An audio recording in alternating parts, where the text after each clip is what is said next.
네, 주께서 내 길 예비하시네. 우리 찬양 들으시고 우리 강의 시작합니다.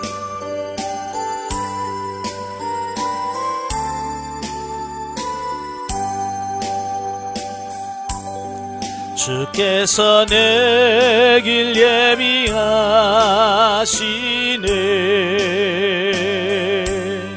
주께서 내 길 예비하시네.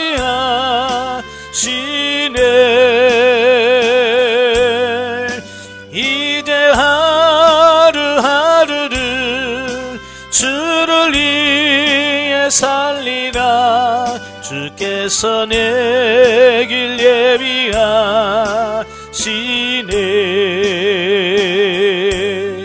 나 이제 주를 따라가려네.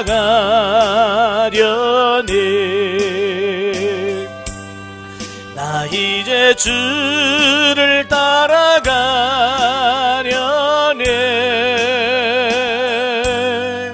세상 죄길 버리고 생명길을 찾아내.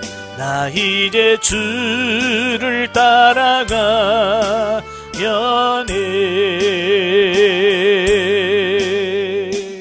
아멘. 기도하겠습니다. 은혜로우신 아버지 감사합니다. 오늘도 귀한 날 허락해 주시고 훈리를 훈련의 장소로 인도하셔서 하나님의 말씀을 같이 상고하게 하셔서 감사합니다. 오늘 예수의 말씀을 같이 나눌 때에 우리 영적 지각을 열어주셔서 알게 하시고 생각나게 하시고 깨닫게 하옵소서. 시정을 주님께 맡겨오며 예수님의 이름으로 감사하며 기도합나이다. 아멘. 예, 이 시간에 우리 교재 125쪽입니다. 자, 오늘 에스더서 1장을 보겠는데요. 125페이지입니다.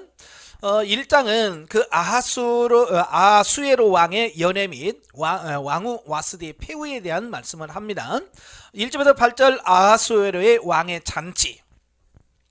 이 본서는 1차 포로 귀환이 BC 537년에 이루어지죠.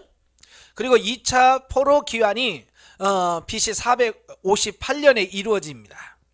그러니까 그 1차 포로 귀환하고 2차 포로 귀환 이전에 이 사건이 이루어진다라고 하는 것을 보게 되죠. 그러니까 어찌 보면 이 에스더의 사건은 그 2차, 3차 귀환할 수 있는 어떤 계기가 되어지는 귀중한 사건이라고 볼 수 있어요. 그러니까 1차 포로 귀환하고 귀환할 마음을 아예 안 갖잖아요. 그죠? 귀환하겠다는 마음이 없었는데 이런 에스더의 사건을 통해서 나도 하나님께로 가야 되겠구나. 그래서 이제 2차, 3차 귀환하게 되는 계기가 되어지는 거예요. 그래서 본장은 이제 주인공 에스더가 바사 제국의 왕으로 간택되는 배경을 소개하고 있습니다. 당시 바사 왕인 아하수에로는 다리오 왕의 아들로서 동쪽의 인더스 강부터 서쪽의 지중해까지, 그리고 남쪽에는 에디오피아까지, 북쪽으로는 흑해에 이르는 광대한 영토를 통치하고 있었습니다. 그러니까 대제국이죠. 엄청나게 큰 나라입니다. 그런데 바로 그의 통치 기간 중에 그리스 연합군과 바사군과의 전쟁이 일어나요. 그 전쟁이 뭐냐면 살라미스 전투라고 그래요. 살라미스에서 전쟁을 하게 되어지는데, 바로 여기서 잔치를 벌이는 이유가 뭐냐면 그 전쟁터에 나갈 군인들에게 마음껏 먹이고, 그래서 군인들의 사기를 충천시키려고 하는 어떤 그런 의미에서 잔치를 벌이게 되어지는 부분을 보게 돼요. 그래서 왕의 잔치는 BC 480년에 시작된 그리스도의 원정을 준비하기 위한 사기 진작의 의미와 작전회의와 같은 성격을 지니고 있었다라고 하는 거예요. 사실 이제 군인들은 전쟁에 나갈 때 이 사기, 그 굉장히 중요하거든요. 그러니까 군인들의 사기가 떨어지면 싸우지도 않고 도망가 버려요. 그죠? 그래서 전쟁에서 군인들을 잘해주는 이유가 그런 거예요. 북한에서도 그렇잖아요. 백성들은 굶어 죽어가도 군인들한테 먹을 거 주잖아요. 왜? 이 군인들이 무너져 끝나는 거예요. 근데 지금은 이제 군인들도 안 준대잖아요. 그러니까 북한의 군인들이 사기가 땅에 떨어져 가지고 국가에 충성하고 싶은 마음이 많이 없어지는 거죠. 자, 근데 그 잔치가 무려 6개월 동안 진행됐다는 거예요. 예. 야, 대단하잖아요. 예, 6개월 동안이나 진행되어지는데 그것은 나라가 얼마나 부강했는가, 예? 부와 이런 게 얼마나 많았는지에 대한 부분을 보여주고 있습니다. 예. 그리고 그러한 바사 제국의 유형은 바사에 남아있는 유대 민족으로 하여금 옛 다윗 왕국의 영화를 그리워하게 했을 것이다. 그렇죠. 6개월 동안 잔치하는 모습을 보면서 아휴, 우리도 옛날에는 그랬는데, 그죠? 이 다윗 왕과 솔로몬 왕 때는 주변에 있는 나라들 다 통치하고, 예? 조공을 받고 그랬잖아요, 옛날에. 근데 지금은 남의 포로로 끌려가지고 눈치나 보고 있는 그 상황이란 말이에요. 예. 그래도 우리도 마찬가지예요. 나중에 가서 후회하지 말고 항상 있을 때 잘해야 돼. 아시겠죠? 부부간에도 있을 때 잘해야 돼. 언제 갈지 모르잖아요. 그죠? 교회에서도 마찬가지예요. 예. 내가 나중에는 하고 싶어도 못할 때가 와요. 그렇잖아요? 예. 나중에 기도하고 싶어도 기도할 때가 기도할 수 없을 때가 올 겁니다. 예. 예배당에 가려고 해도 못 갈 때가 올 거예요.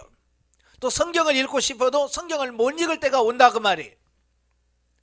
그러니까 그때가 오기 전에 어떻게 해야 돼요? 지금 눈 조금 보일 때 열심히 읽어 놓으셔야 돼. 나중에 그것도 안 보이면 나중에는 보고 싶어도 못 본다. 네. 자, 두 번째 단락은 이제 9절부터 22절까지예요. 자, 9절부터 22절까지 보면 왕후 와스디의 폐위에 대한 말씀을 합니다. 그러니까 앞 단락에서 소개된 바 있는 큰 잔치가 거의 끝나갈 무렵에 이 아하수에로 왕은 돌연히 왕후 와스디의 미모를 신하들과 백성들에게 자랑하고 싶은 마음을 갖게 됩니다. 예. 그러니까 잔치가 한참 막 진행되고 있을 때에 이제 술도 취했겠다. 그러니까 이 아하수에로 왕이 자기 부인이 굉장히 이뻐요. 와스디가 굉장히 이쁘니까 사람들에게 야, 내 마누라가 이렇게 이뻐 라고 하는 것을 보여주기 위해서 와스디에게 이리 와라. 예, 이리 오라고 말합니다. 예, 교재 126페이지입니다. 126페이지. 남자들은 그래요. 남자들은 이 마누라 아내가 이쁘면 자랑하고 싶어요. 그죠? 왜냐면 미인을 얻는 것은 어떻게 보면 능력이거든요. 그죠? 지금도 그러잖아요. 뭐 스포츠에서 잘 나가서 돈 잘 벌면 어찌 그렇게 남자는 못생겨도 이쁜 마누라를 얻는지. 그게 뭐냐면 그게 능력이란 말이에요. 능력. 그러니까 이 왕도 내가 이렇게 이쁜 아내를 데리고 같이 산다. 이건 내 능력이다. 이걸 어떻게 보여주려고 하는 어떤 그런 부분인데, 그러나 치중에 내려진 왕의 명령을 와스디가 거절합니다. 왜 그럴까요? 아시잖아요. 술 취한 사람들이 어떻게 하는지. 그죠? 술 취한 사람이 오면 뭐 횡설수설하고 막 하니까 이 와스디는 아유, 난 그런 데 가서 또 그런 거 하기 싫어. 안 와버린 거예요. 그러니까 어찌 보면 왕의 입장에서는 자기 마누라 자랑하려고 했다가 공개 망신을 당하는 거죠. 안 오니까. 그러니까 명예 안 쓰는 겁니다.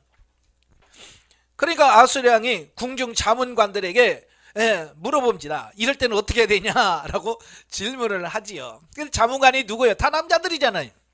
그죠? 이게 남자들 생각으로 하는 거예요. 예, 이건 뽐때를 보여야 된다. 이 왕의 말도 안 들으면 이 나머지 이 부인들이 말을 안 들을 거다. 그러니까 여기서 탁 왕이 말 안 듣는 부인을 쫓아낸다 뭐 이런 걸 보여줘야 이 나라에 있는 여자들이 쫙 남편에게 순종할 거다. 이렇게 말을 하는 거예요. 그러니까 이 왕이 그냥 술김에 알았다 폐위시켜버린 거예요. 또 지금 아까도 말한 것처럼 이 잔치는 전쟁에 나가려고 하는 잔치잖아요. 예, 전쟁에서 중요한 게 뭐예요? 명령에 순종하는 거잖아요. 그래서 명령하면 와라 그러면 와야 되고 가라면 가야 되는데 이 왕이 그 와스디에게 와라 그러는데 안 와요. 명예 안 쓰는 거잖아요.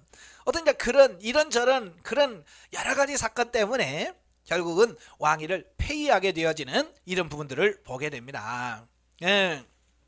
그러니까 언뜻 보기에 바사 제국의 왕궁에서 발생한 이런 일련의 사건은 잘못된 쾌락의 탐닉과 이로 인해 그릇된 요청, 그리고 간교한 조언을 수용하는 우매함 등이 연속적으로 엉뚱하게 짝이 없는 어떤 해프닝이에요. 그냥 웃고 넘어갈 수 있는 부분이에요. 그죠? 예? 안 오면 안 올 수 있지 뭐 하고 넘어갈 수 있는 부분인데 그게 크게 걸려요.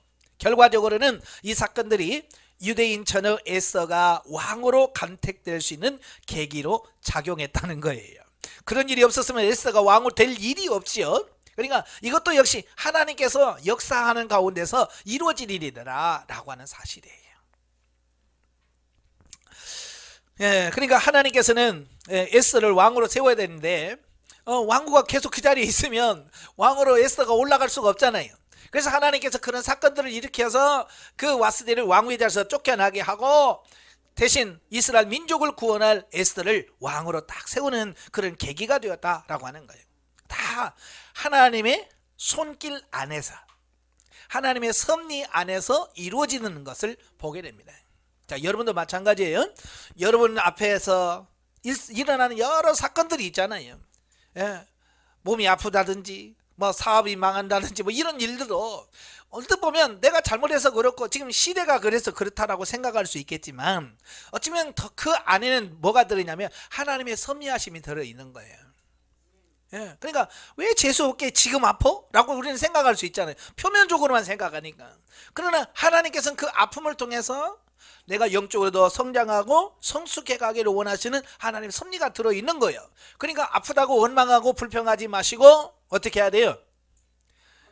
글쎄요, 감사하면서 하나님이 원하는 게 뭐냐, 이걸 통해서 하나님께서 나를 어떻게 하기를 원하시는지, 뭘 처리하기를 원하시는지에 대한 부분을 항상 하나님께 질문하면서 그걸 고쳐갈 수 있는, 그래서 나를 변화시킬 수 있는 계기로 만드셔야 돼요. 근데 대부분의 성도들은 그 단계까지 가요, 못 가요? 못 가요. 그냥 아프면 그거 가지고 하나님 왜 나를, 내가 뭔 잘못을 했다고 이제 그러면서 원망하고 불평하기 시작해버리는 거야. 그러니까 하나님의 뜻을 전혀 이해하지 못하니까 결국 하나님의 뜻을 이루지 못하고 끝나는 것을 보게 돼.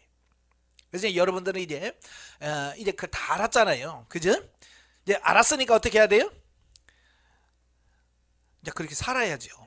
예, 하나님께 묻고, 주님, 이게 왜 나한테 이런 사건이 있습니까? 왜 나에게 이런 일이 있습니까? 이걸 통해서 뭘 원하십니까? 내가 어떻게 하기를 원하십니까? 라고 하는 그런 기도를 통해서 하나님의 뜻을 깨달아서 순종해 갈 때 우리의 삶이 바뀌어지는 은혜가 있을 겁니다. 자, 2장으로 가지요. 2장은 이제 바사 제국의 그 왕후가 된 에스더와 모르드게의 공로에 대한 말씀을 해요. 1절부터 4절은 새 왕후 간택을 위한 조서입니다. 아하수에로는 자신의 일시적인 감정과 신하들의 그릇된 조언으로 인해서 왕후 와스디가 폐위된 후에 결국 그는 후회하는 마음을 갖기 시작했습니다.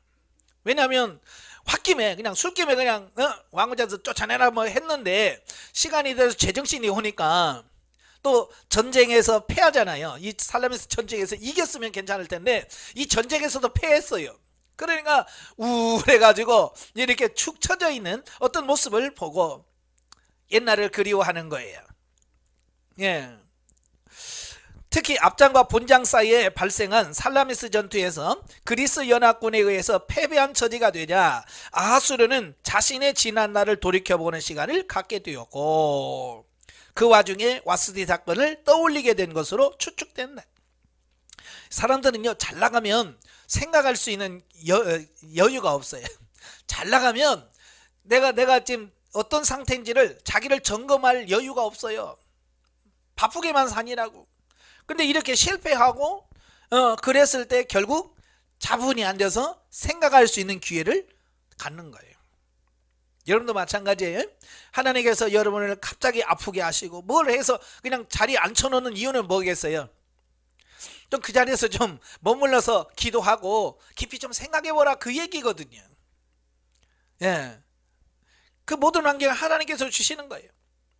자, 이와 같은 아하수에로의 마음을 재빨리 눈치챈 신하들은 와스디 대신에 새 왕후를 간택하도록 제안하여 왕의 명령을 얻어내는 기민함을 보입니다.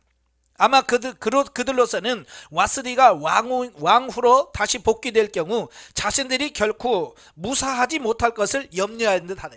그렇죠. 그 옆에서 이거 패하시고 이렇게 했던 조언했던 사람들이 왕이 자꾸 와스디를 그리워하는 거예요.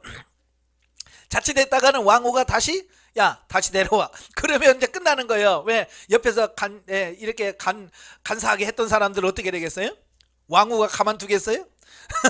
나를 쫓아내? 니들이 뭔데? 하면서 그들을 보복했을 거예요. 이런 일들은요, 역사 안에 흔히 있던 일이에요. 우리는 그런 거 모르죠. 왜? 왕궁에서 안 살아봤어. 근데 고대 역사를 쭉 보면 우리나라도 마찬가지고요. 그 궁궐 안에는 보이지 않는 암투들이 굉장히 많아요. 예. 그래서 왕의 부인, 왕후의 자리에 누구를 앉히느냐에 따라서, 예? 나라가 막 흔들리고 그래요. 그래서 우리도 조선시대에 보면 서로 자기 성씨, 자기 씨를 그 왕으로 보내려고 막 싸웁니다. 예, 그래서 그 딱 왕으로 딱 앉히면 그때부터 이제 큰 소리 빵빵 치는 거예요. 이러한 부분은 에스더가 왕으로 발탁되는 배경을 보여준다는 점에서 매우 중요하다. 네, 아까도 말했지만 이런 일이 없으면 에스더가 왕이 될 수가 없죠. 왕후가. 자, 그런데 이 과정은 왕의 후예와 또 위기를 모면하는 신하들의 간사한 조언, 또 반드시 귀족 가문에서 왕후를 간택해야 함에도 불구하고 전국에 반포한 관습에 어긋난 간택력, 또 왕의 변덕스러운 결정 등이 어우러진 것이다 라고 하는 거예요. 그러니까 상황이, 사실은 에스더는 왕후가 될 수 있는 조건이 아무것도 없어요. 보통 보면 이 왕후가 될 수 있는 자격은 보통 우리나라도 보면 뼈대 있는 집안이잖아요. 그죠? 뼈대 있는 집안의 규수를 데려다가 왕후로 세워요. 근데 지금 에스더는 뼈대가 있어요, 없어요? 아무것도 없어. 내놓을 거 아무것도 없어. 이것도 포로민이잖아요.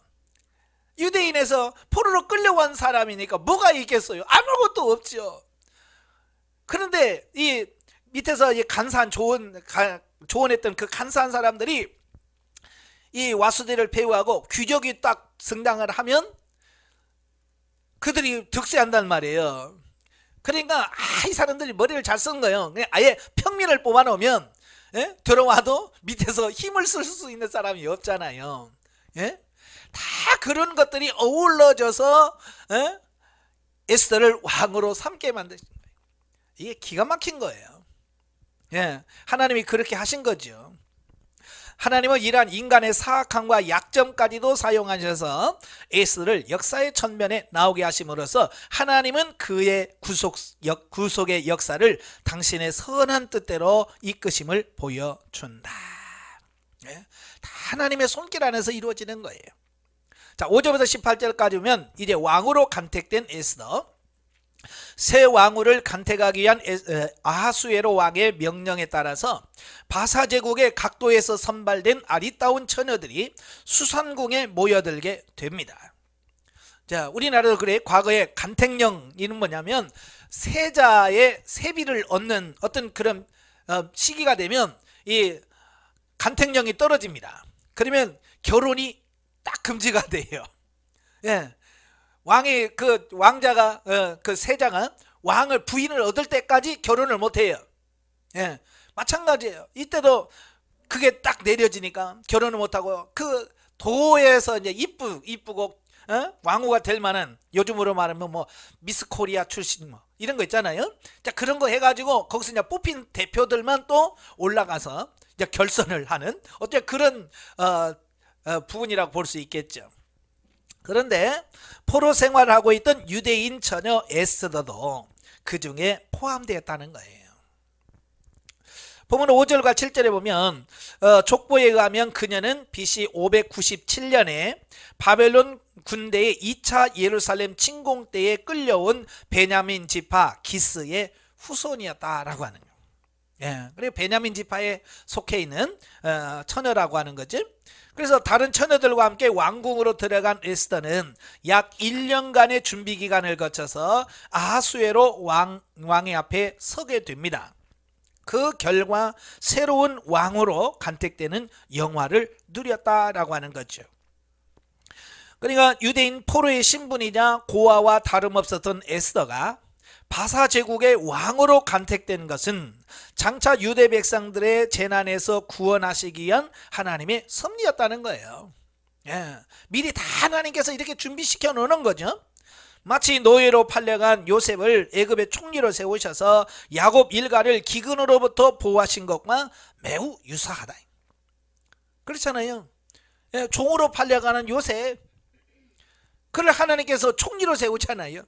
그래서 이스라엘 백성들이 굶어 죽을 때였을 때 양식을 사러 갔다가 요셉을 만나게 하고 그들이 애굽으로 내려가는 그런 계기를 삼잖아요. 하나님께서는 이 인류 역사를 하나님께서 원하시는 대로 이끌어 가시는 이런 부분을 여기서도 보여주죠. 한편 에스더가 에스라서와 느헤미야서에 보여지는 바와 같이 이방인과의 결혼에 대한 거부감을 나타내지 않았으며 다니엘이나 그의 세 친구가 거부하였던 이방 규례에 따른 식사를 한 것은 율법의 규정에 위반되는 것이다. 이는 당시 이방 땅 디아스포라에서 살던 유대인들의 전반적인 생활 상태가 퇴조했음을 볼 수 있다. 원래 이제 그 율법으로 따지게 되면 이방인과 결혼하면 안 되잖아요. 아하수에로는 이방인이잖아요. 그러니까 어떻게 될 수가 없는 거예요. 또 다니엘 같은 경우는 예를 바벨론에 가서 그 왕의 진미를 안 먹으려고 물과 채소만 달라고 하잖아요. 그런 부분이 있는데 에스는 그런 부분이 없습니다. 그죠? 바로 그런 얘기를 하고 있어요. 그만큼 이제 오래 살다 보니까, 그죠? 바벨론에서 오래 살다 보니까 그런 율법적인 이런 부분들이 많이 퇴색됐다라고 하는 것을 보게 돼요. 자, 여러분들은 계속 교회에 나가서 신앙생활 하니까 그렇지 교회 몇 개월만 안 나가 보세요. 금방 우리는 뭐 세상 사람들 똑같아집니다. 생각하는 거나 말하는 거나 행동하는 게 다 똑같아져 버려요. 금방 따라갑니다. 근데 지금 거기는 100여 년이 지났잖아요. 바벨론으로 포로로 끌려간 지가 100년이 넘었어요.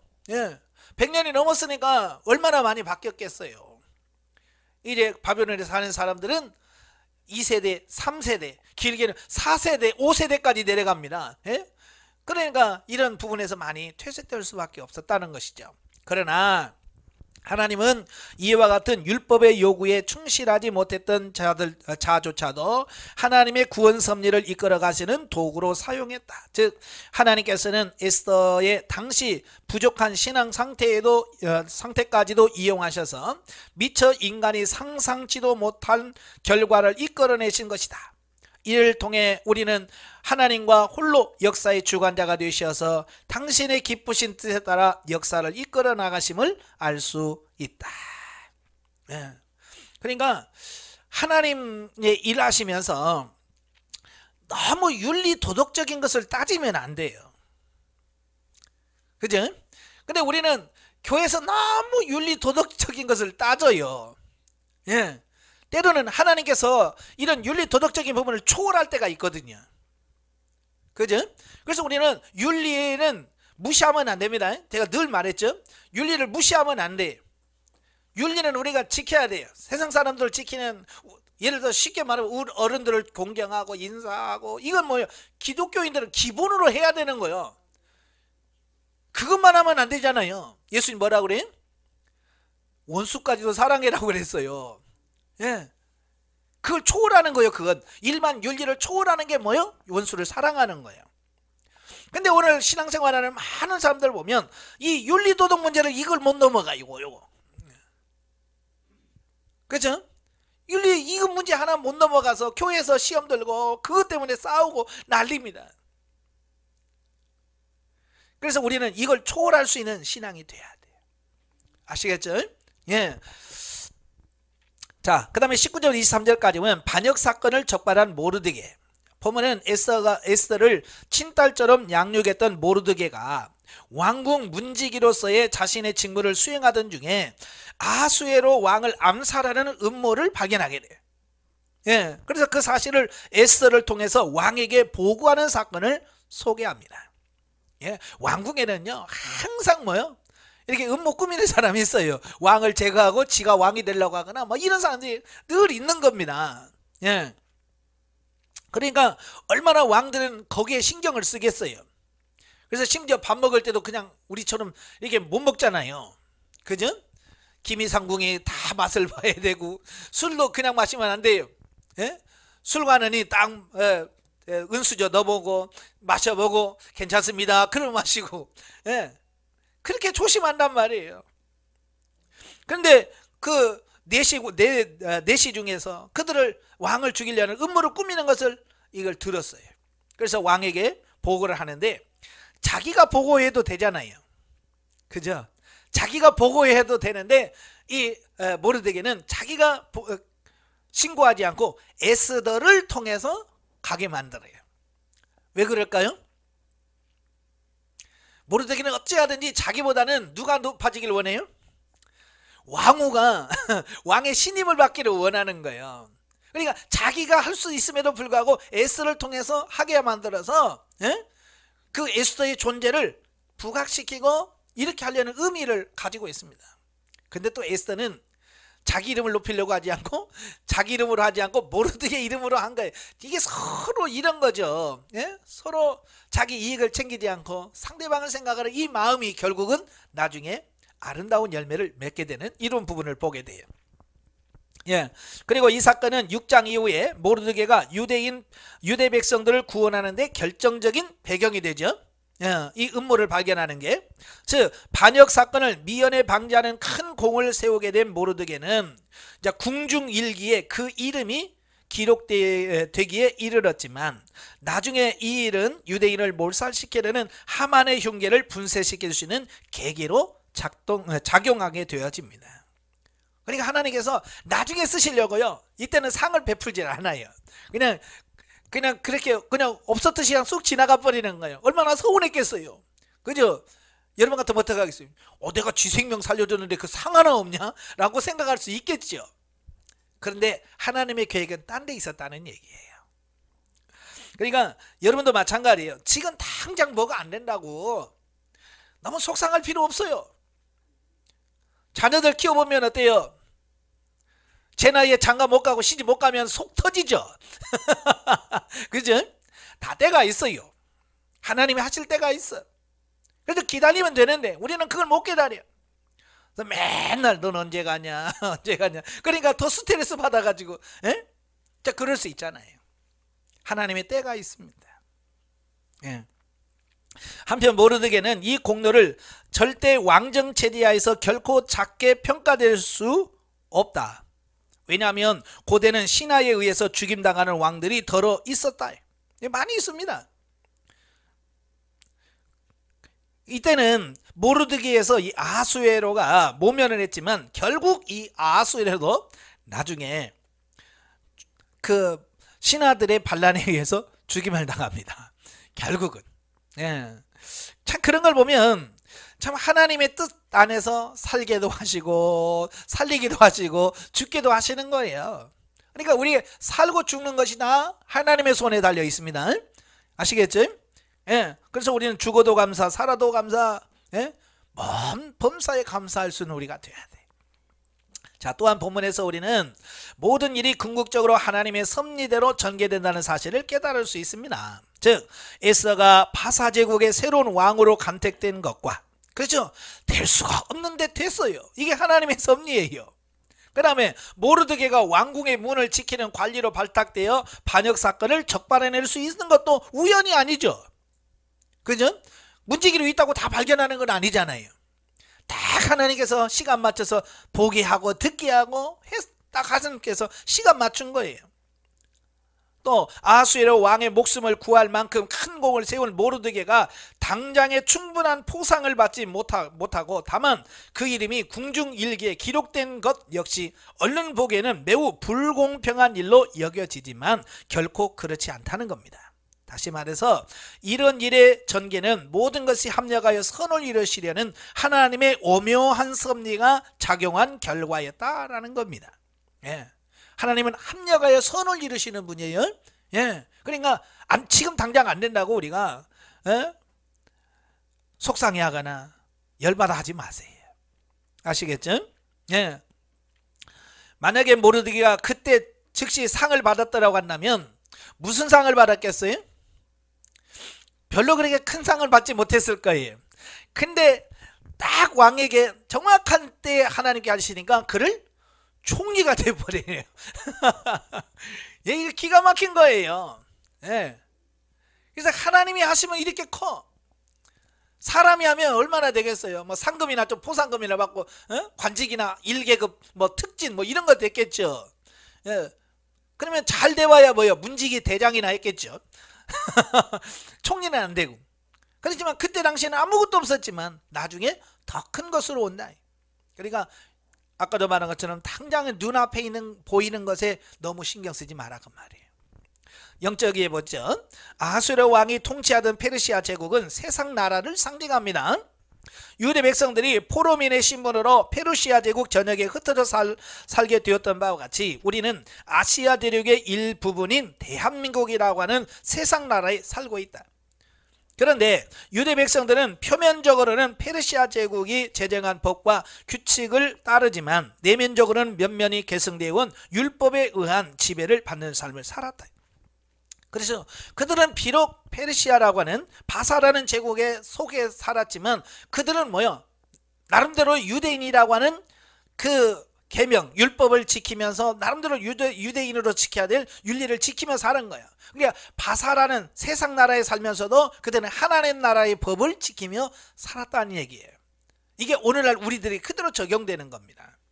자, 오늘 보면 우리가 그리스도의 대속의 은총으로 인해서 영적으로는 우리의 시민권은 하늘의 시민권을 가졌어요. 그러니까 우리는 지금 뭐요? 예수 그리스도를 믿고 영접하는 순간 우리는 하나님의 자녀가 되고 하나님의 나라의 시민권자가 되어지는 겁니다.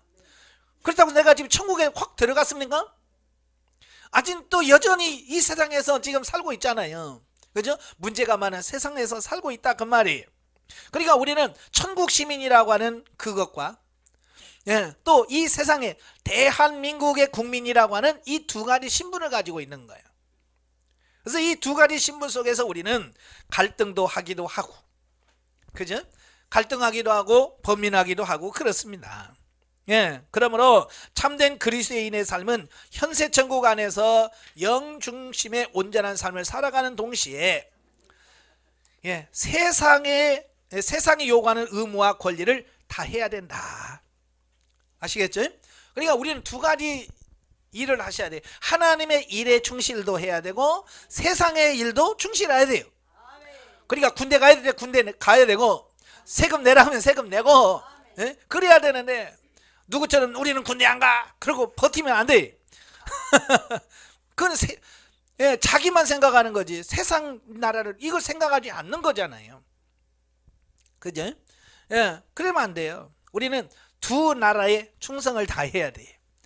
그러나 세상 나라는 언젠가는 우리가 떠나가야 되고 우리 영원한 하나님의 나라가 진짜 우리 나라예요. 우리가 들어갈 나라라 그 말이에요. 그러니까 세상 나라에 충성을 하되 거기에 매여가지고 이 세상의 부귀 원세와 뭐 이게 출세 선고 여기다가 목맬 필요는 없습니다. 육신적인 생각에 치우쳐서 신앙생활은 겉모습에만 남아있다거나 편견과 착각에 빠져서 영적인 생활을 오해한 나머지 현실의 삶을 무시하고 산속에 들어가 버리는 등의 행위는 결코 정상적인 그리스도인의 삶이라고 할 수 없다는 얘기예요. 그러니까 오늘날도 교회 다니면서도 그냥 이름만 크리스찬이고 그냥 세상 사람 똑같이 사는 사람이 있죠. 이 사람은 세상에 치우친 사람이에요. 또 어떤 사람은 나는 세상 이거 필요 없어. 나는 오직 하나님만 산속에 들어가서 혼자 주여 하고 있단 말이에요. 이 둘 다 안 맞아요. 정상이 아니라 그 말이에요. 자, 3장은 하만의 유대 민족 말살 흉계가 나옵니다. 1절부터 6절 보면 유대인을 멸절시키기로 작정된 하만. 자, 보면은 유대 백성들과 조상 대대로 적대 관계에 놓여 있던 아말렉 족속 하만이 바사 제국의 총리로 발탁되는 내용을 소개하고 있습니다. 그러니까 이스라엘 민족과 이 아말렉과는요, 오랜 역사 속에서 어찌 보면 원수로 살아요. 악연이죠. 어찌 보면. 그러니까 출애굽 17장부터 이루어지죠. 이스라엘 백성들이 출애굽을 해서 막 나오니까 아말렉 사람들이 쭉 쫓아가지고 이스라엘 전쟁을 하는 거예요. 그래서 이스라엘 첫 번째 전쟁을 했던 것이 아말렉입니다. 그때부터 이제 이스라엘과의 감정이 나빠져 가지고 계속 역사 속에서 이 부딪히게 되고, 예? 그렇게 되어지는 거예요. 특별히 사무엘에 의해서 죽임을 당한 아말렉 왕 아각의 후손이었던 하만은 그 아하수에로 왕의 신임을 얻어서 바사의 최고의 관직에 오르게 되자 유대인을 멸절시키기로 작정을 합니다. 물론 이제 그가 유대인을 멸절시키려고 했던 표면적인 이유는 뭐냐면 모르드게로부터 충분한 존경의 예우를 받지 못한 데에 따르는 복수심이죠. 예, 이건 뭐예요? 왕이 그 하만을 총리로 세우면서 모든 사람들로 하여금 총리에게, 하만에게 다 머리 숙여서 무릎 꿇고 절하도록 만들어 놨어요. 근데 모르드게는 안 하는 거예요. 너 왜 하느냐? 나는 유대인이야. 나는 원래 원수에게는 나 굴복 안 해. 난 사람한테는 절 안 해. 뭐 이러면서 버티는 거예요. 그러니까 하만의 입장에서는 자기가 최고인데 자기를 인정하지 않으니까 얼마나 열받겠어요. 그러니까 표면적으로는 그것 때문에 성질나서, 화가 나서 저걸 치야 되겠다. 근데 쟤만 치워갖고는 안 돼. 왜? 나라 국가적으로 계속 원수지간이었잖아요. 그러니까 아예 유대인 씨를 말리자, 이렇게 생각한 거예요. 하지만 좀 더 근본적인 이유는 유대 백성들과 아말렉 사이에 존재했던 민족 감정 때문이었으며, 결국 이와 같은 사실은 영적으로 하나님의 백성과 사단의 세력 사이에 끊임없이 전개되는 영적 투쟁이 얼마나 치열한지를 보여줍니다. 그러니까 언뜻 보면 육신적인 싸움 같지만 안에 들어가면 영적인 싸움이란 말이에요. 하나님의 백성과 사단의 백성들이 서로 싸우는 영적 전투의 모습으로 보여지고 있어요. 그러니까 역사는 표면적으로만 보면 안 되는 거예요. 예, 역사 속에 보면 항상 뒤에서 역사하는 영이 있어요. 성령의 역사하는 경우가 있고 악한 영의 역사가 있더라, 그 말입니다. 그리고 지금 우리나라도 지금 악한 영이 굉장히 역사를 하잖아요. 그죠? 그러니까 국회의원들이 자꾸 동성애 합법을 합법화시키려고 하는 이유도 뭐예요? 다 사단의 영향을 받은 것뿐, 그런 것들이거든요. 그러니까 이 사단을 이길 수 있는 방법은 뭐겠어요? 기도해야죠. 우리 믿는 사람들이 정신 차리고 그런 부분을 놓고 기도하면서 가야 돼요. 근데 뭐 되든지 말든지 관심이 없고 뭐 그래 내가 나만 안 하면 되지, 이렇게 살면 안 돼요. 아시겠죠? 예. 자, 한편 모르드게가 아하수에로 왕의 명령을 어기고 하만에게 꿇어 절하지 않는 것은 왕후 에스더의 사촌 오빠라는 자만심이나 반역 사건을 적발해내는 자신의 공로가 충분히 인정받지 못한 데에 대한 불만감으로 연유된 행동이 아니었다는 거예요. 그는 유대인으로서 그 어떤 인간에게도 신적 경배를 바칠 수 없었다는 거예요. 예, 아시겠죠? 어떻게 살아있는 사람을 신처럼 섬길 수 있느냐? 나는 그거 거부한다, 그런 거예요. 특히 조상 대대로 원수지간이었던 아말렉 족속의 후손에게는 더욱더 그러했다는 겁니다. 이처럼 성도들은 창조주 하나님 이외에 그 어떤 존재도 경배 대상으로 삼아서는 안 되는 거죠. 근데 세상에는 자꾸 어때요? 인간을 경배 대상으로 만들어요. 사람을 경배 대상으로 만들어요. 이게 우상이죠. 우리나라에서 제일 가까운 일본만 해도 지금은 많이 안 그래요. 그렇지만 왕을 천왕이라고 그러고 신으로 섬겨요. 저 왕한테 왕의 제사를 드리고 이런단 말이에요. 이건 뭐예요? 인간을 신의 자리에 올려놓는 거, 이게 우상숭배예요. 그러니까 모르드게는 그 입장에서 그게 용납이 안 되는 거죠. 나는 하나님께만 섬기는데 사람을 섬길 수 없다라고 하는 어떤 신앙적인 결단인 거예요. 자, 7절부터 15절이면 위기에 처한 유대인들, 이미 앞에서 언급한 것 같이 유대인들을 멸절시키기로 작정한 하만은 구체적인 계획을 세웁니다. 그래서 아하수르 왕한테 들어가서 허락까지 맡아요. 물론 그는 왕의 허락을 얻어내기 위해서 유대인들이 바사의 법률을 무시하는 반역자들이라고 모함을 하고 자신의 제안을 받아들이면 은 1만 달란트를 왕에게 바치겠다고 약속하는 등 비열하기 짝이 없는 수법을 사용하게 되어집니다. 그러면 아하수르가 왕이라면 어떻게 해야 돼요? 정말인지 사실을 해봐야 되잖아요. 그죠? 조사위원회에서 가서 조사해봐라. 이 말이 하만의 말이 맞는지 한번 조사해봐라. 그런데 아하수르는 그런 게 없어요. 그래? 그래서 그냥 그 하만의 말만 듣고 허락하는 실수를 범한다 그 말이에요. 우리도 마찬가지예요. 항상 분쟁이 있을 때는 어느 한쪽 편만 말만 들으면 안 돼요. 아시겠죠? 항상 양쪽 편의 말을 들어서 들어보고 결정해야 우리가 실수하지 않아요. 근데 우리는 한 사람 일방적인 사람 말만 듣잖아요. 그죠? 그러니까 우리가 종종 실수를 합니다. 예, 아하수에로처럼. 예.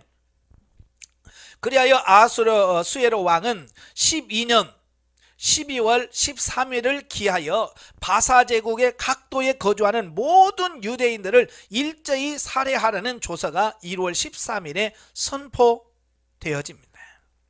예. 왕이 반지를 빼서 하만에게 줬기 때문에 하만이 도장 찍으면 그게 왕의 명령이 되어버리는 거예요.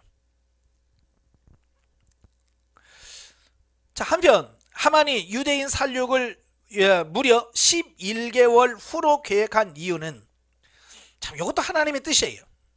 그냥 바로 죽이면 유대인들이 어떻게 구원받을 수 있는 기회가 없었는데 자기들은 신경 쓴다고 제비를 뽑아 나름대로 신에게 그들이 섬기는 신에게 물어서 기일을 잡는 거죠.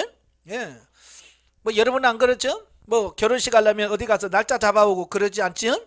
그래 옛날 어른들은 다 그랬단 말이에요. 예? 그래서 결혼식 하려면 사주팔자 다 보고 언제가 좋다 그러면 그날 날짜 잡아서 하고 그랬잖아요. 예?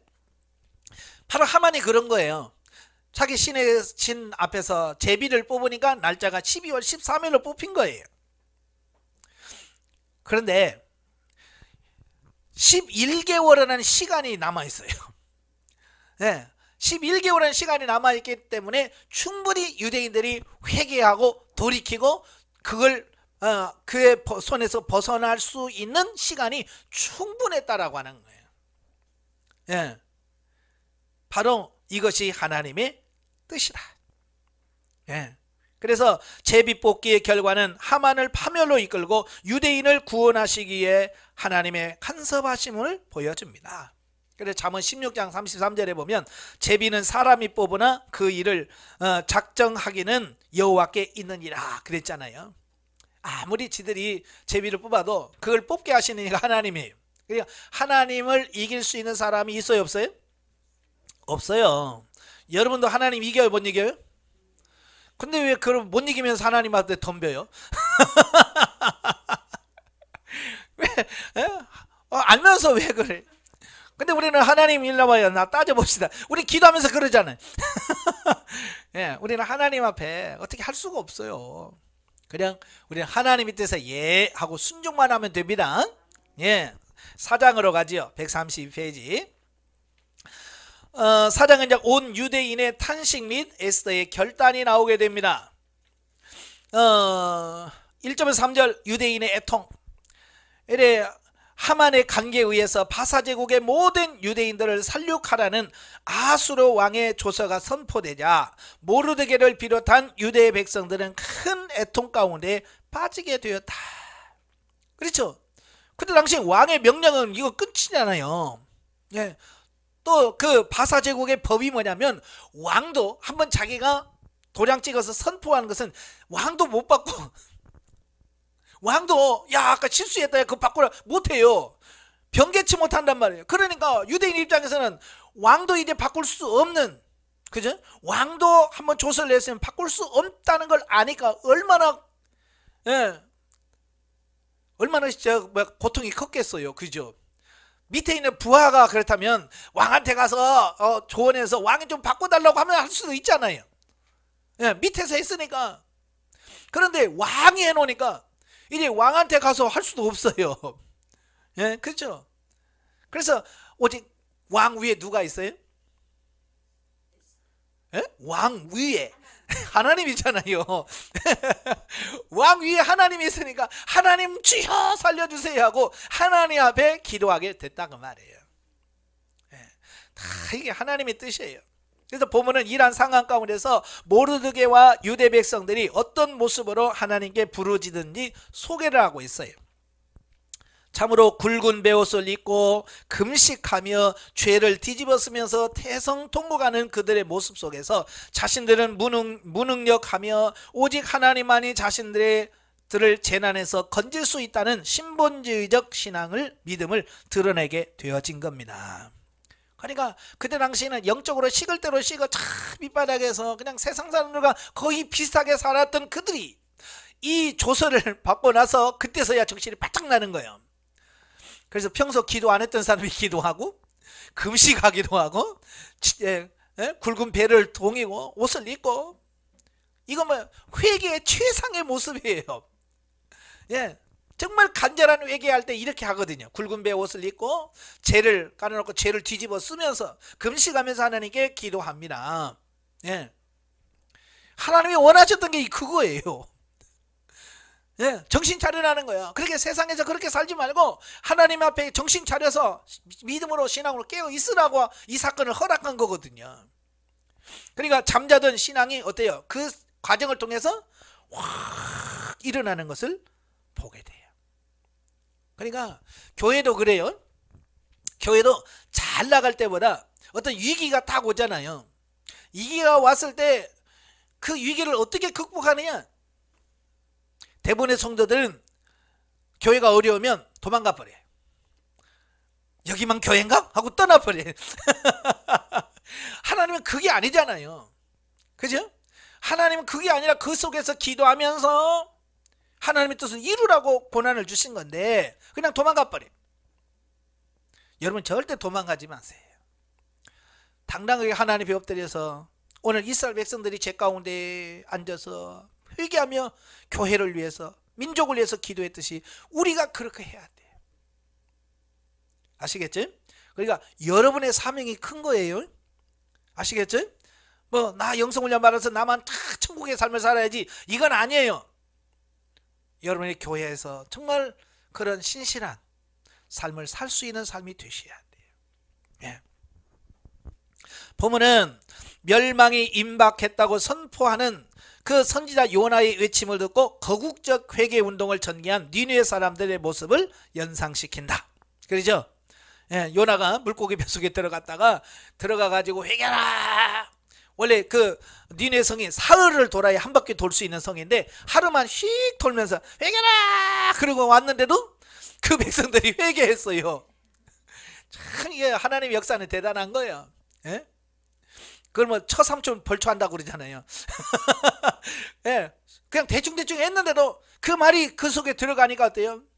전 국민이 금식하면서 심지어는 짐승까지, 예, 짐승까지 금식하며 굵은 배를 동이고 하나님께 기도하니까 하나님께서 멸망시키려고 했다가 살려주잖아요. 회개하면 삽니다. 예, 이 나라도 마찬가지. 회개하면 소망이 있어요. 회개하지 않은 민족은 소망이 없어요. 예. 자, 여기서 우리가 위기를 만났을 때 온 교회가 한마음과 한뜻으로 뭉쳐서 회개 운동을 전개하고 하나님께 부르짖으면 반드시 문제 해결과 구원의 길을 찾을 수 있다는 영적 교훈을 우리에게 지금 주고 있습니다. 아시겠죠? 그러니까 성령의 역사를 가만히 보면 다 이 고난을 통해서 회개하도록 만드는 겁니다. 예. 그래서 회개만 하면 하나님께서 반드시 또 하나님의 복을 허락해 주셔요. 왜? 그게 하나님의 섭리의 방편이거든요. 자, 4절부터 17절까지 보면 에스더의 결단이 나옵니다. 자, 모르드게 애통하는 모습이 왕후 에스더에게 전해지자 그녀는 근심하면서 그 이유를 파악하려고 시도를 합니다. 예, 모르드게가 굵은 배를 댕기고 성문 앞에서 울고 있다는 소식을 들으니까 에스더가 속 터지죠. 이거 도대체 왜? 뭐 때문에? 그러니까 우리나라도 그래요. 왕궁에서는 사람 죽는 일이 없어야 돼. 왕 외에는 죽으면 안 돼요. 그래서 예전에 보면 내시나 후궁이나 이런 사람들이 죽을 때 되면 다 궁에서 나와요. 궁에서는 왕만 죽어야 돼. 예. 또 궁궐에서는 곡소리가 나면 안 돼. 그러니까 이 에스더가 그 상복을 입었으니, 예? 회개하는 굵은 베옷을 입고 죄를 뒤집었으니 궁궐 안에는 못 들어가잖아요. 그죠? 에스더에 들어가서 사정을 얘기해야 되는데 못 들어간단 말이에요. 그러니까 답답하니까 에스더가 이유를 물어보도록 하지요. 자, 그래서 결국 유대 백성을 멸절하는 하만의 관계를 알게 됩니다. 또한 아하수에로 왕 앞에 나아가서 동족을 위해 탄원하라는 모르드게의 요청을 받게 됩니다. 하지만 당시 바사 제국에서는 왕의 호출을 받지 않고 임의로 왕 앞에 나아가는 자는 쥐고화를 막론하고 사형에 처해지도록 되어 있었기 때문에 이것은 그리 쉬운 일이 아니었다. 그러니까 왕의 부름이 없이 왕 앞으로 가면 이건 왕을 죽이려고 하는 걸로 이해를 하는 거예요. 왕이 부르지도 않는데 왕 앞에 나오면 또 저것이 나를 죽이려고 하는 어떤 그런 게 있어서 반드시 죽게 돼 있어요. 그런 법이 있는 거예요. 그러니까 심지어 왕의 부인인 에스더도 왕이 불러야 가요. 야, 일로 오라고 해라. 그러면 오는 거고, 부르지 않으면 못 갑니다. 예. 아하수로 왕이 원래 성질이 좋은 사람은 아니잖아요. 그죠? 아니, 오라고 했다고 안 온다고 너 왕후 페이 이런 사람이잖아요. 성질이 있는 사람이에요. 근데 그 부르지도 않은 에스더가 딱 나가면 그 어떻게 나올지 모르잖아요. 그죠? 여러분 남편 성격 좋아요, 나빠요? 우리는 성격을 뻔히 알잖아요. 그죠? 그래서 우리는 성질 날 것 같으면 아이고 이러면 성질 나겠지. 그래서 안 하잖아요. 예? 왜 그렇게 하면 성질 나니까. 예, 알아야 돼. 에스더도 아는 거야. 이게 갈 수 없다는 거 아는 거예요. 그럼에도 불구하고 에스더는 죽음을 각오하고 아하수에로 왕 앞에 나가기로 결심하게 이릅니다. 그 이유가 뭐냐? 에스더가 내가 죽으면 죽으리라고 나간 이유가 뭐냐면 자신이 왕후가 될 수 없었잖아요. 그죠? 왕후가 될 수 있는 자격이나 모든 게 하나도 없어요. 그냥 얼굴 이쁜 거밖에 없어. 그죠? 얼굴 이쁜 거밖에 없는데 하나님께서는 그를 그 천하디 천한 천민에서 왕후의 자리로 옮겨준 이유가 뭘까?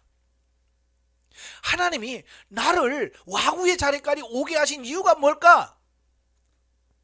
바로 이때에 나라를 민족을 구원하라고 하나님께서 자기를 그 자리에 앉혔다는 사실을 깨닫게 되는 거예요.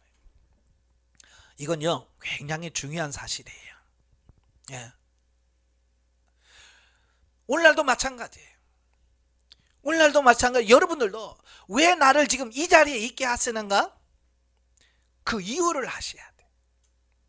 많은 사람들이 직장을 가지고 있어요. 직장을 가지면서도 그 직장을 뭐로 생각하냐면 그냥 돈 버는 장소로만 이해를 해요. 그죠? 그래서 언제 때려치우나 그러면서 이보다 더 쉬운 곳은 없나 이렇게만 늘 생각한단 말이에요. 그런데 오늘 에스더 같은 사고를 가지셔야 돼요. 하나님이 왜 나를 그 많은 직장 중에서 이 직장을 주셨을까? 그지? 그래서 하나님의 뜻이 뭘까? 그걸 찾으셔야 돼. 그래서 그 뜻을 이룰 수 있는 삶이 되셔야 돼요. 근데 아무 생각 없이 사니까, 그죠? 하나님께서 나를 그곳에 보내서 그 영혼을 구원하고 그들을 변화시키고 새롭게 만드시려 하나님 뜻이 계신데 우리는 전혀 그 하나님 뜻과 상관없이 오직 돈만 번이라고 정신이 없어요. 그러니까 이런 하나님의 역사가 나타나지 않는 거죠. 자, 한편 죽으면 죽으리라고 하는 각오를 가진 에스더는 자신이 밤낮 3일 동안 금식하면서 기도하는 것은 물론이고 모든 유대 백성들도 금식하며 자신을 위해 기도하도록 요청하고 있습니다. 그러니까 에스더는 그 나갈 때 그냥 가지 않고요 기도를 요청합니다. 예. 이러한 그녀의 태도는 비록 자신이 죽음을 무릅쓰고 아하수에로 왕 앞에 나아갈지라도 하나님께서 도와주시지 않으면 아무 소용없다는 사실을 알았기 때문에 그래요. 예, 이처럼 신앙의 영웅 모르드게는 방법을 찾아 실행에 옮기는 지혜로움을 보여주었다. 또한 자신의 힘만으로 일을 하는 것이 아니라 신앙의 동지들을 규합했으며 그들도 하나님의 뜻을 깨닫게 유도하였다라고 하는 겁니다. 그러니까 혼자만 하지 않고 같은 마음을 품고 기도할 수 있는 동력자를 모으는 거예요. 하나님은 혼자 기도하는 것보다 두 사람이 기도하는 걸 더 기뻐하셔요. 두 사람보다 세 사람이 되는 걸 원하셔요. 자, 그래서 마태복음 18장 19절에 보면 그렇잖아요. 진실로 다시 너희에게 이르노니 너희 중에 두 사람이 땅에서 합심하여 무엇이든지 구하면 하늘에 계신 내 아버지께서 그들을 위하여 이루게 하시리라. 두 사람만 마음 하거든. 다른 가족 필요 없습니다. 여러분의 남편과 여러분 둘만 마음이 맞아도 무엇이든지 구하면 다 주신대. 우리 지금 부부도 마음이 안 맞잖아요. 그죠? 부부도 살을 맞대고 사는 부부도 마음이 안 맞아. 그러니까 맨날 남편은 이거 기도하고 부인은 이거 기도하니까 그 가정이 기도응답이 안 되는 거예요. 좀 대화 좀 하고 그래서 마음을 같이 하는. 근데 쉬워요, 어려워요? 아, 진짜 어렵거든요. 왜? 지 고집대로만 해. 남편은 남편대로 남자라고 고집 피우고 또 여자는 여자대로 또 자기 고집 피우고 그러니까 안 되는 거예요. 내려놓으셔야 돼. 예, 나를 내려놓고 자아가 처리되어서 완전히 죽어져야지. 안 죽어지니까 그게 안 되는 거예요. 그래서 하나님이 오늘 또 여러분 죽이려고 작은 밟잖아요. 그죠? 작은 밟아. 왜? 죽으라고. 근데 우리는 안 죽어. 자, 여러분 김장할 때에 생배추에다가 김장해보세요. 버물려 집니까? 생배추에다가 살아있는 배추에다가 김장 발라봐요. 이게 안 되잖아요. 그래서 어떻게 해요? 그렇죠. 소금에다가 뭐 하루 저녁 푹 재워놓잖아요. 그죠? 그래서 빳빳했던 게 다 죽어. 부들부들 해가지고 슬슬슬슬 하면 다 붙잖아요. 지금 하나님께서 지금 여러분을 뭐 하시는 중이냐면 소금에다 지금 뿌려놓고 지금 간치는 중이에요. 왜? 죽어야, 여러분이 자가 죽어야 맛있는 김장이 되듯이 하나님께서 여러분을 쓰실 수가 있는 거예요. 예. 그러니까 이런 환난과 고난 속에서 하나님이 나를 죽이려고 하시는구나. 그래서 아멘 해야 되는데 왜 죽어 내가 왜 죽어? 그래서 자꾸 살려고 하니까 시간이 오래 가는 거예요. 그죠? 그래서 여러분 배추도 소금에 절여놓고 중간에 한번 뒤집잖아요. 그죠? 이거 죽었나 안 죽었나 살펴가지고 안 죽은 놈 저 밑에다 놔. 그죠? 나도 다 해봐서 알아요. 그리고 팍 죽은 배추는 위에다 놓고. 그래서 서로 다 죽게 만들어요. 죽어야 김장이 되니까. 죽으시길 바래요. 죽어야 되는데 사람들이 자꾸 살려고 해요. 에스더가 죽으려고 하니까 역사가 나타나잖아요. 만약에 에스더가 나만 살겠다고 이 딱 다물고 있으면 어떻게 돼요? 다 죽죠. 죽어야 삽니다. 이게 하나님의 원리예요. 또한 에스더는 일시상의 유익을 생각하는 것이 아니라 하나님의 선민을 보호하는 일에 희생물이 되기를 자청했다. 이처럼 성도들도 하나님 나라를 위한 일사각오의 신앙으로 헌신해야 한다. 마치 에스더가 죽으면 죽으리라는 각오를 지녔듯이 우리 성도들은 세상의 재물과 주의를 모두 포기한 채 오직 십자가를 지고 예수 그리스도의 뒤를 따르겠다고 하는 결단이 필요하다라고 하는 사실입니다. 근데 과연 지금 그런 성도가 몇이나 되냐고요. 영성훈련 받는 우리도 안 되는데. 그죠? 훈련 받고 지금 몇 년, 이제 2년이 다 되잖아요. 그런데도 안 돼. 그만큼 인간이 죽는다는 게 쉽지 않아요. 오랜 시간 하나님께서 많은 환난과 고난을 통해서만 우리가 깨달을 수 있는 거예요. 예. 물론 이러한 성도의 각오는 일시적인 감정의 충동에서 비롯된 것이 것이어서는 안 되며 진정으로 예수 그리스도와 하나님 나라를 위해 자신의 생명을 조금 더 귀한 것으로 여기지 않는 신앙의 용기에서 비롯된 것이다 라고 하는 거예요. 그러니까 우리는 감정에 따라서 하잖아요. 그래서 은혜 받고 기분 좋으면 이렇게 살겠습니다. 그랬다가 기분 나쁘면 취소. 이 감정에 따라서 그래요. 감정. 우리는 감정에 따르면 안 돼. 우리는 진리의 말씀을 따라 순종해야 됩니다. 자, 넘겨서 영적이해 봅니다. 총리 대신 하만은 그 땅의 이민자들로 구성된 유대 백성들을 멸절시키려 했던 성품이 포악하고 교만한 사람이었다. 그러나 우리는 유대인들이 하만에게 당했던 위기나 고난은 하나님께서 허락하시고 허용하신 사건이라는 사실에 유의해야 한다. 자, 이거 우연히 생긴 게 아니에요. 하나님께서 허락하신 거라고 말이에요. 예. 그러니까 우리는 보통 믿는 사람들이 모든 고난을 사탄이 준다라고 자꾸 생각을 해요. 그래서 무조건 사탄에게 원망하고 사탄이라고 막 다 하는데요. 그 원래 배경은 하나님이 하시는 거예요. 사탄은요, 하나님이 허락해 주셔야 해요. 우리가 욥기서 이미 보잖아요. 하나님께서 욥을 시험하라고 하시면서 가이드라인을 딱 정해주잖아요. 너 다 하긴 하는데 네 맘대로 하는데 생명은 건들지 마라. 딱 하나님께서 처음에는 그만 건들지 말고 다 해라. 그러다가 그래도 안 하니까 사탄이 뭐라 그래? 아이고 가죽으로 가죽을 바꾸오리니 지 몸이 괜찮으니까 그렇지요. 한번 지 몸 쳐봐요. 그러니까 하나님 뭐라 그래? 그래? 그러면 쳐. 몸을 치지만 생명에는 건들지 마라 라고 하나님께서 딱 이렇게 가이드라인을 정해놓아요. 그러면 사단은 하나님께서 정해놓은 범위 안에서만 역사하는 거예요. 그러니까 사단이 무서워요? 하나님 무서워요? 당연히 하나님이 세지요.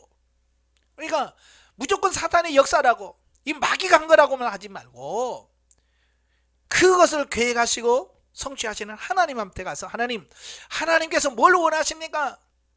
이걸 봐야 되는데 우리는 그 하나님을 보지 못하고 이 마귀들만 보니까 맨날 막 이놈 더러운 귀신 마귀야 맨날 사탄하고 싸우고 그러다가 시간 다 보내. 예. 그러니까 싸우다 보니까 성질이 더러워져. 그래 예수 믿는 사람도 이 맨날 마귀하고 친하고 맨날 귀신하고 쫓아내고 그런 사람들 보세요. 성질이 어떤가? 부드러워요? 강팍해요? 진짜 강팍하거든요. 예, 맨날 사단하고 상대를 하다 보니까 마음이 강팍해져요. 여러분은 하나님과 친해지기를 바래요. 마귀하고 친해지면 마귀 닮아가요. 친구들도 보면 그러잖아요. 누구 어떤 친구하고 노느냐에 따라서 그 애들이 삶이 달라지잖아요. 마찬가지예요. 내가 누구와 친하냐? 하나님과 친하냐? 사탄하고 친하냐? 하나님과 같이 보내는 시간이 많냐? 아니면 사단하고 보내는 시간이 많냐에 따라서 우리의 삶이 변화가 달라지는 거예요. 하나님을 늘 가까이 하시길 바래요. 예, 그 밑에 설명이 됐고요. 중간에 따라서 애굽의 바로 왕의 마음을 강팍해 하시니가 하나님이셨던 것과 같이 총리 대신 하만의 마음을 강팍해 하신 분도 하나님이셨다. 그냥 하만이 그냥 된 게 아니에요. 하나님께서 강팍하게 만드시는 거예요. 왜? 그래야 하나님의 뜻이 나타나니까. 또 하나님께서 애굽에 7년을 주기로 풍년과 흉년을 번갈아 들게 하셨던 이유는 무엇일까? 즉 누구를 위해서 그런 것일까? 바로 요셉을 위해서 역사하신 것이다. 모든 세상사는 하나님의 택한 백성들을 위하여 준비하시며 이를 좀 더 좁게 말하면 바로 우리 자신을 위해서 존재하는 것이다. 예, 지금 이 세상에 돌아가는 모든 환경이 나를 위해서 돌아가는 거예요. 예, 나 때문에 일어난 일이라고 보시면 돼요. 그래서 항상 어떤 일을 당하든 우리가 하나님 이럴 땐 제가 어떻게 해야 됩니까? 라는 질문을 던지셔야 돼요. 제가 97년도에 IMF가 터졌잖아요. IMF가 터졌을 때 많은 사람들이 다 누구한테 화살을 돌렸냐면 대통령하고 재계 그 총수들한테 막 돌려서 이놈들이 니네들이 잘못해가지고 이렇게 나라를 이렇게 IMF만 맡게 했다고 그 지도자들에게 막 손가락질을 했어요. 그때 제가 하나님께 하나님 IMF가 왜 왔어요? 라고 말하니까 너 때문에 온 거다 그러시더라고요. 아니 제가 뭐 했는데요? 나 개척교회 한다고 나는 힘들게 나는 한 것밖에 없는데요. 어떻게 보면 겉으로 보면 저는 IMF에 나는 일조 하나도 안 했어. 그런데 하나님께서 너를 위해서 하라는 거예요. 그래서 그때부터 이게 IMF가 나 때문에 온 거구나. 나를 위해서 오는 거구나. 하나님, 그래서 이걸 어떻게 하기를 원하십니까? 그렇게 하나님께 기도하면서 하나씩 풀어가게 하셨어요. 그래서 제일 먼저 그때 했던 게 뭐냐면 커피 끄는 거예요. 커피도 다 수입해 온다는 거예요. 그래서 커피 끊어. 그래서 우리 교회는 커피 없습니다. IMF 끝날 때까지. 내가 할 수 있는 게 뭐예요? 작은 거, 그 커피 한 잔 마시는 거 뭐 얼마나 큰 돈 되겠어요? 원가로 따지면 얼마나 되겠어요? 믹스 그 커피 그 한 봉지에 얼마나 되겠어요? 그게 안 되지만 IMF가 나 때문에 왔다고 하니까, 그죠? 그걸 통해서 하나님께 기도하면서, 그러면 이걸 어떻게 극복하기를 원하십니까? 지혜를 구하고 기도하면서 그것부터 하자. 내가 할 수 있는 것은 뭐 외국에 가서 뭐 할 거 아니잖아요. 국회 가서 법을 바꿀 수도 있는 것도 아니잖아요. 그러나 내 삶 속에서, 내 현장에서 할 수 있는 게 뭐냐? 그게 나를 위해서 기도하는 거고, 그 커피 안 마시는 거고. 자, 그래서 그때부터 이렇게 하니까 나를 사랑하는 마음이 확 드는 거예요. 예. 이게 생각의 차이예요. 가치관의 차이예요. 영적 안목으로 보면 우리가 이처럼 존귀한 존재인 것이다. 그러므로 하나님께서 만들어 가시는 모든 인류의 역사는 결국 택한 백성들을 위해 조성하시는 것이므로 이 에스더에게 나타난 각가지 사건과 환경들도 결국 하나님께서 에스더와 모르드게를, 또한 유대인들을 영적으로 바로 세우기 위해서 하나님께서 허락하신 역사다라는 거예요. 자, 5장으로 가죠. 자, 5장은 이제 에스더 첫 연애 배설 및 계속되는 하만의 흉계가 나옵니다. 1절 4절에 보면 왕 앞에 나간 에스더, 압달락에서 죽음을 무릅쓰고 아하수에로 왕 앞에 나아가서 동족을 위해 탄원하기로 결심한 에스더는 금식 기도를 하던 중 담대히 왕 앞에 나아갑니다. 죽을 수도 있어요. 예. 그럼에도 불구하고 기도했기 때문에 움직이는 겁니다. 이러한 모험적인 행동을 통해 우리는 에스더가 담대한 신앙의 소유자임을 알 수 있다. 자, 우리는 기도만 하고 안 움직일 경우가 많아요. 그죠? 기도만 하고 하나님 남편 사랑해 주세요 그러고 사랑하려고 어떤 행동을 안 해. 그죠? 그러니까 이게 안 되는 거예요. 이래 하나님 남편을 사랑하게 해주세요, 아내를 사랑하게 해주세요 했으면 행동으로 하나님 어떻게 하기를 원하십니까? 그래서 구체적으로 삶을 움직여야 돼. 옮겨야서 그렇게 실천을 해야 돼. 하나라도. 그럴 때 이런 역사가 나타나는 거예요. 에스더도 마찬가지예요. 하나님 이 민족을 구원해 주세요 하고 자기가 왕 앞에 안 나가. 그러면 그 기도가 뭐가 돼요? 기도했으면 실행하시라. 아시겠죠? 예. 또한 에스더는 원하는 것을 무엇이든지 이루어 주겠다는 아하수르 왕의 말에 따라 하만이 세운 흉계의 폭로와 처형을 건의할 수 있었음에도 자기가 베푸는 잔치에 왕과 하만이 참석해 주도록 요청하는 지혜로움을 보였다. 자, 이게 이제 에스더의 지혜인데요. 에스더가 왕 앞에 나갈 때 얼마나 꾸몄겠어요. 그죠? 정말 이쁘게 하고 정말 제일 좋은 옷에다 제일 이렇게 해서 나갔겠죠. 더군다나 3일 금식했으니까 얼마나 초췌해졌겠어요. 그죠? 남자의 마음은 이런 가냘픈 여성에게 그 마음이 가는 거예요. 예. 내가 막 다 여성분들이 그러면 남자들은요 정 떨어진다고 그래요. 내 친구가 그래요. 갑자기 와가지고 이혼한대. 아니 왜 이혼하는데? 우리 마누라가 얼마나 센지, 생활력이 얼마나 강한지, 저 사람은 사막에 갖다 심어놔도 살 사람이야. 그러더라고. 자기 부인이 너무 생활력이 강해서 막 뭐든지 하니까 그게 정 떨어진대. 나 같으면 좋겠더만. 예, 그런 거예요. 이게 사람의 마음이란 그런 거예요. 근데 에스더가 3일 금식하고 나갔으니 얼마나 그랬겠어요. 애처롭겠어요. 그러니까 그 마음이 확 보호 본능이라고 하죠. 내가 저 여자를 안 도와주면 누가 도와주겠나. 그 마음이 확 발동을 하는 거예요. 그래서 여성분들은 가끔 남편에게 연약한 채를 하셔야 돼요. 내가 뿔컹뿔컹 들을 수 있어도 무거워 좀 들어주세요 그래야 돼. 근데 그렇게 못한단 말이야. 남편이면 비켜요 내가 들게 막 이러니까 남편들이 그걸 보호 본능이 나와야 되는데 보호 본능이 안 나와서 이제 다 믿으니까 니네 엄마가 다 알아서 한다. 그리고 아예 나서질 않잖아요. 좀 연약한 채 좀 하십시오. 예. 자, 그래서 왕이 너무 이쁜 거예요. 그러니까 금호를 딱 내밀고 너무 이쁘니까 뭐라 그래? 내 소원이 뭐냐? 분명히 뭐요? 왕이 안 부르는데 나가면 죽을 수 있다는 거 안단 말이에요. 알고도 나왔다면 뭔가 할 말이 있어서 나온 거 아니에요. 그냥 나오진 않았을 거 아니에요. 그리고 왕이 궁금한 거야. 그래서 나라의 절반이라도 달라면 줄 테니까 소원 하나만 얘기해라 그러는 거예요. 여러분 같으면 어떻게 하겠어요? 전하 우리를 살려주세요 그랬을 거예요. 바로. 왜? 급하니까 또 상황이 어떻게 바뀔지 모르잖아. 예? 근데 에스더는 조급해하지 아니하고 그냥 제가 잔치를 하나 준비했는데 마련했는데 왕이 오십시오. 그래서 잔치에 한번 참석해 주세요. 그렇게만 하는 거예요. 아니 이제 목숨 걸고 나온 여자가, 그죠? 목숨 걸고 나온 여자가 잔치 벌렸다고 잔치 벌렸다고 거기 오라고 하는 게 이게 말이 됩니까? 야소라 너무 궁금한 거예요. 도대체 이 여자가 도대체 뭘 원하는 건가? 그래서 그 다음날 가기로 하잖아요. 자, 그러면서 하만을 같이 참석해도록 요청을 해요. 아니 왜 하만을 죽이려면서 하만을 요청했을까? 예, 하만의 마음을 방심하게 만들려고 하는 거예요.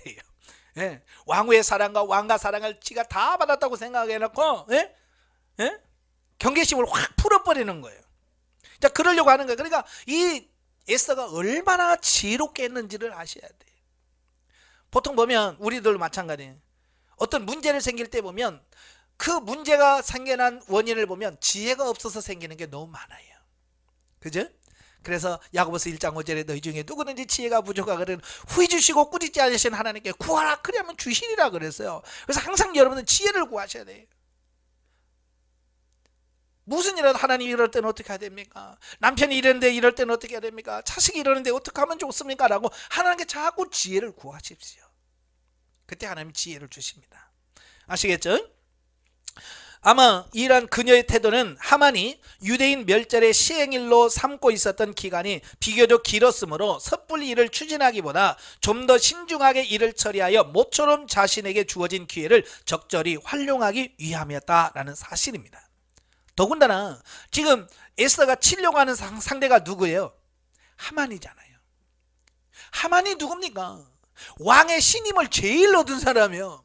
왕이 제일 부하 중에서 신임을 얻어서 왕 다음의 위치에 오른 사람 하만이에요.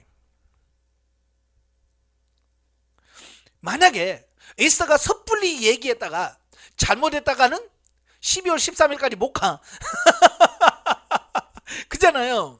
잘못했다가 왕이 내가 믿는 이 하만을 네가? 이러면 큰일 나는 거예요. 그러니까 신중할 수밖에 없는 거죠. 아시겠죠? 아까도 말한 것처럼 와스디를 왜 패했어요? 오라는데 안 왔다고 쫓아낸 사람이 아하수르인데 자기가 가장 신이 많은 사람을 죽여달라고 말한다면 과연 왕이 여자의 말을 듣겠는가? 남자들은요 자존심이 있어서 여자 말 듣고 움직이는 걸 싫어해요. 네, 남자들은 다 그래요. 그래서 옳지만 성질내. 왜? 너무 옳아서. 이 왕도 마찬가지예요. 와서 이 에스더가 아이고 이 하만이 우리 나를 죽이려고 우리 민족 죽이려고 그래요. 얘 죽여주세요. 만약에 그랬다고 칩시다. 그렇다고 왕이 죽여주겠어요?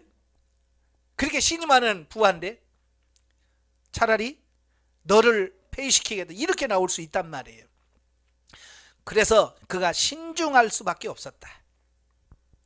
그래서 이제 5절부터 8절 보면 에스더의 첫 번째 잔치 배설이 나옵니다.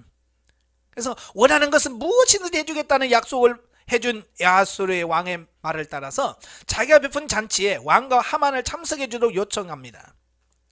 자, 여기서도 그의 신중한 태도를 볼 수 있죠. 즉 에스더가 베푼 잔치에 하만과 함께 참석한 아하수르 왕이 재차 그녀의 소원이라면 나라의 절반이라도 주겠다고 하는 말을 하는데도 불구하고 에스더는 절대 서두르지 않습니다. 그리고 소원이 하나 있습니다. 내일도 잔치할 텐데 내일도 와주세요 하는 거예요. 정말 이 아하수에로 애간장을 다 태우는 거죠. 도대체 뭐길래. 예. 만약 그렇게 해준다면 그때 자신의 소원을 말하겠다라고 말을 합니다. 자, 이렇게 에스더가 절박한 심정을 억누르고 두 번씩이나 동족을 위해 탄원하는 일을 뒤로 미룬 것은 왜 그렇게 하냐면 아하수르 왕으로 하여금 그녀의 소원을 반드시 들어주도록 만들기 위해서예요. 그가 만날 때마다 나라의 절반이라도 주겠다, 내 소원이라면 다 주겠다라고까지 계속 하잖아요. 예. 그것도 3번이나 약속을 하게 되고요. 그 약속을 옆에 하만이 다 들었잖아요. 예? 그러니까 이건 뭐 나중에 그건 안 돼 라고 말할 수 있는 것을 원천 봉쇄하는 거예요. 왕의 말은 꼭 신의 말과 같은 거군요. 그때 당시는. 예. 그러니까 이 왕의 입에서 한번 나오면 이걸 거둬들이지 않는 거예요. 그러니까 왕이 3번씩이나 했으니까 나중에 그건 무효로 할 수가 없다는 얘기예요. 우리가 세례 요한이 죽을 때도 그러죠. 세례 요한의 생일날 헤로디아 딸이 참석했어. 헤로디아의 딸이 막 춤을 추고 막 그러니까 헤롯이 너무 좋아가지고 야, 네 소원이 뭐냐, 뭐든지 들어주겠다 그러잖아요. 그러니까 이 딸이 혼란 가가지고 엄마 뭐 구할까? 그러니까 세례 요한의 목을 달라고 해요. 참 그 엄마 독해요. 근데 헤롯은 세례 요한을 죽일 마음이 없어요. 그죠? 그런데 자기가 약속했잖아요. 뭐든지 들어주겠다고 약속했으니까 그걸 어떻게 할 수가 없는 거야. 그러니까 자기 마음은 아니지만 사람들 앞에서 했기 때문에 목을 갖다 줘라 그러잖아요. 이 왕의 말은 그렇게 철저한 거예요. 그러니까 에스더가 3번씩이나 그 말을 하도록 유도하고 있는 거예요. 그래서 반드시 하도록. 이와 같이 에스더의 의도는 일부러 하만도 잔치에 참석하여 왕이 거듭되는 약속을 듣게 했다는 사실에서도 확인됩니다. 따라서 본문에 언급된 에스더의 태도는 결코 우유부단한 결과가 아니라 하나님께서 주시는 지혜의 결과로 보아야 한다. 또한 우리는 본문을 통해서 하나님 나라의 일꾼들은 무슨 일을 하든지 서둘러 추진하기보다 하나님께서 예비하신 때를 기다릴 줄 아는 인내를 지녀야 함을 배운다. 예, 오늘 많은 사람들의 성질이 얼마나 급한지 인내할 줄을 몰라, 기다릴 줄을 몰라요. 그래서 영성은 결국 기다리는 거예요. 인내하는 겁니다. 에스더는 결코 서두르지 않았고요. 잠잠히 하나님의 때를 기다렸다. 그리하여 에스더가 하루를 더 기다리는 사이에 놀라운 하나님의 섭리가 작용하고 있다는 거예요. 자, 9절부터 14절까지 보면 이제 하만의 모르드게 공개 처형 흉계가 나옵니다. 왕후 에스더의 잔치에 참석한 하만은 두 번째 잔치에도 아하수르 왕과 자기만 초대받았다는 것을 생각할 때 마음의 즐거움을 억제할 수가 없는 겁니다. 그죠? 너무 기분이 좋은 거예요. 왕도 신임하지요. 또 왕후까지 자기를 신임하고 아무도 안 부르는데 자기가 왕만 부르니까 이 하만은 얼마나 대단했겠어요. 그러니까 하나님의 의도는 전혀 모르니까 그렇죠. 예.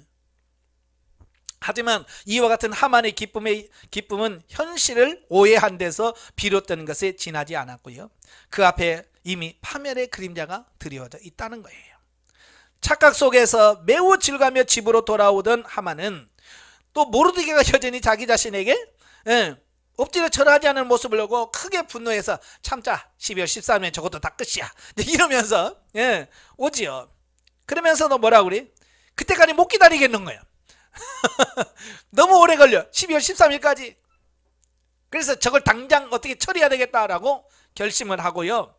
내일 가서 왕한테 허락을 받아서 모르드게를 죽여야지. 그래서 집에다가 장대를 딱 매달아 놓고 이제 모르드게를 죽일 준비를 다 해놓는 겁니다. 즉 그는 모르드게의 공개 처형을 통해서 모든 이에게 자신에게 존경을 보일 것을 강요하려고 했다라고 하는 거예요. 하지만 그의 인간적 계획과 교만은 하나님 보시기에 어리석은 것으로서 자기가 판 함정에 스스로 빠지는 결과를 초래하고 말았습니다. 교만은 패망의 선봉입니다. 절대 교만하지 마십시오. 즉 그의 기쁨과 교만은 순식간에 없어지고 단 하루 만에 그의 마음은 번뇌로 가득 차고 말았다.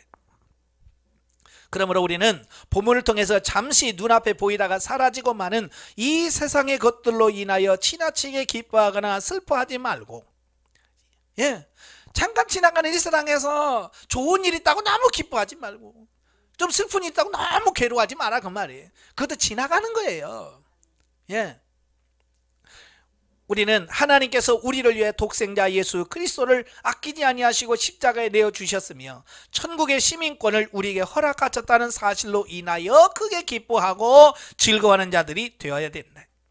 이런 교훈을 우리에게 주고 있습니다. 바로 하나님께서 지금 저와 여러분을 이런 성도로, 이런 믿음의 사람으로 길러 가시기 위해서 지금 이 훈련을 시키시고 계시는 거예요. 아시겠죠? 어때요? 받아야 돼요? 안 받아야 돼요? 끝까지 받고 성장하셔야 돼요. 그래야 하나님의 뜻을 이룰 수가 있습니다. 기도하겠습니다.